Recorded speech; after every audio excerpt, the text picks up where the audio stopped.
6 California kids built the biggest rock band on planet Earth. Then on July 20th, 2017, their lead singer left a family vacation, drove home alone, and was found dead hours later. 7 years on, the band did something nobody saw coming. The rise, 1996 to 2003. It all started in 1996. 3 high school friends from Agoura Hills, California, sat down together with a dream that felt almost impossible to chase. Mike Shinoda took on vocals, rap, and keyboards. Brad Delson picked up the guitar. Rob Borden stayed behind the drums. They called their little band Zero, and at first they did not have much to show for it. A few demo tapes floated around. Nobody seemed interested. The original singer, Mark Wakefield, walked away in 1998, and the rest of the boys could have walked away too, but they did not. They kept going. Then came the moment that changed everything. In March of 1999, a young man from Phoenix, Arizona stepped into the room. His name was Chester Bennington. He had lived through more pain by his early 20s than most people experience in a lifetime. He had been sexually abused from the age of 7 all the way to 13. His parents had divorced when he was little. He had been bullied at school. He had fallen into heavy drug use. He had even thought about giving up on music for good after his old band Grey Days fell apart. But when Chester opened his mouth and sang, everything clicked. They briefly called themselves Hybrid Theory, released a small EP, then changed the name to Linkin Park, a twist on Santa Monica's Linkin Park to secure the website domain. On October 24, 2000, they released their first album, Hybrid Theory. It sold over 12 million copies in the United States and nearly 30 million worldwide, earning diamond status. For a time, it was the best-selling debut album of the 21st century. Songs like One Step Closer, Crawling, and In the End were everywhere, and Crawling won a Grammy Award for Best Hard Rock Performance. Then came Meteora on March 25, 2003, Somewhere I Belong, Faint, Breaking the Habit, Numb, hit after hit poured out of that record. The band hit the road with their Project Revolution tour, mixing rock, hip-hop, and rap acts all on the same stage. Nothing else looked like it. Nothing else sounded like it. By 2003, Linkin Park stood at the very top of rock music. Stadium tours, Grammy wins, a passionate global fan base that saw themselves inside every angry, hurting, hopeful lyric Chester screamed into the microphone. They were not just famous, they were a full-blown movement. But behind all of that thunder, behind all of those packed arenas and all of those gold records hanging on the walls, Chester Bennington was still quietly carrying every single piece of his old wounds. He sang about them every night. He bled them out for millions of fans. And while the world saw a rock god at the height of his powers, something quieter and far more dangerous was already pulling at him from the inside. Nobody knew what was coming. Not yet. The tragedy, 2004 to 2017.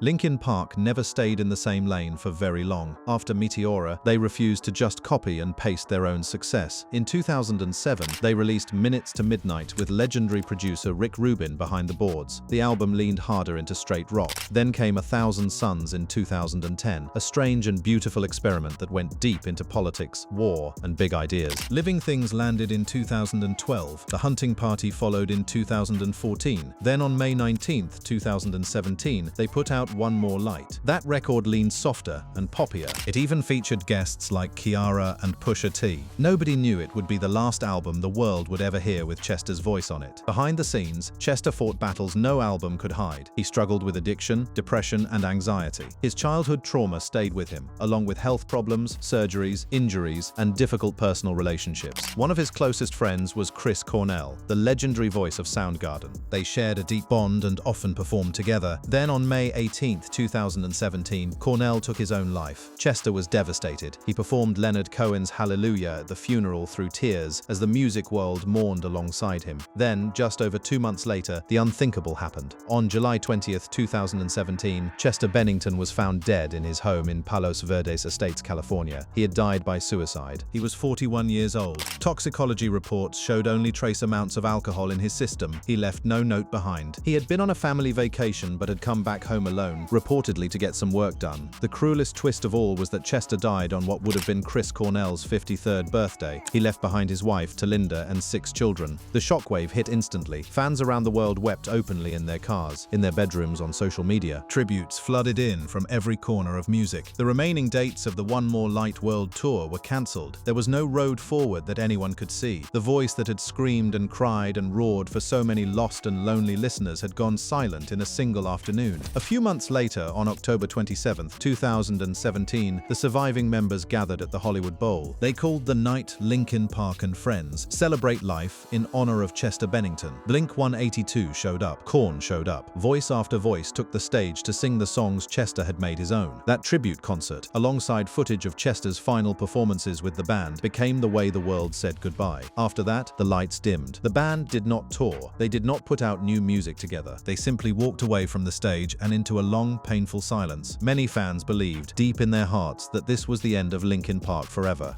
The return from 2017 to 2026.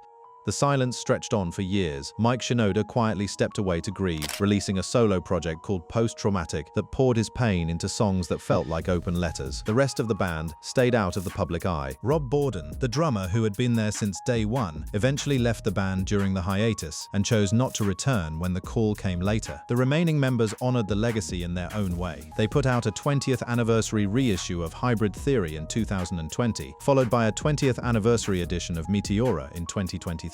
In 2024, they released a greatest hits collection called Paper Cuts, which included unreleased tracks like Friendly Fire. For a long while, that felt like it might be the final chapter. Then on September 5th, 2024, something nobody saw coming happened. After a strange countdown, the band went live with a new co-lead vocalist, Emily Armstrong of Dead Sarah, and a new drummer, Colin Brittain. Brad Delson stepped back from touring to focus on creative work, with Alex Feder picking up live guitar. As Guitar.com laid out, Linkin Park was officially back. The first single, The Emptiness Machine, dropped the same day. On November 15, 2024, the album From Zero arrived. It nodded to their rap rock roots, while still sounding fresh. Heavy as the Crown, tied to League of Legends, climbed the rock charts. The album hit #1 in more than 10 countries, and #2 on the Billboard 200, with Grammy nominations for Best Rock Album and Best Rock Performance following. But the road back was not smooth. Some fans felt the return came too soon. Others raised concerns about Emily's reported ties to Scientology and her past support of actor Danny Masterson. Chester's son Shyami Bennington publicly accused the band of quietly erasing his father's legacy, and Chester's mother, Susan Eubanks, told Rolling Stone she felt betrayed because the family had not been told in advance. Mike Shinoda addressed the pushback directly. He told The Guardian that some anger came from fans being uncomfortable with a woman fronting a band that had always been used to Linkin Park being 6 guys and the voice of a guy leading this song. At their first show with Emily, he told the crowd the return was not about erasing the past, but about starting a new chapter. Emily sings many of the classics alongside Mike, though some, like the title track One More Light, stay off the setlist because they are simply too sad to play. The From Zero World Tour rolled across North America, Europe, Australia, the Middle East, India, and huge festivals like Rock am Ring. Live shows won over the skeptics. The music spoke for itself. As of mid-2026, Linkin Park is still out there, still touring, still creating. The band did not die with Chester. They chose to keep his voice alive in every song they play. That, in the end, may be the truest tribute of all. Thank you for watching. If you enjoyed watching this video, click on one of the boxes playing on your screen to watch more similar content.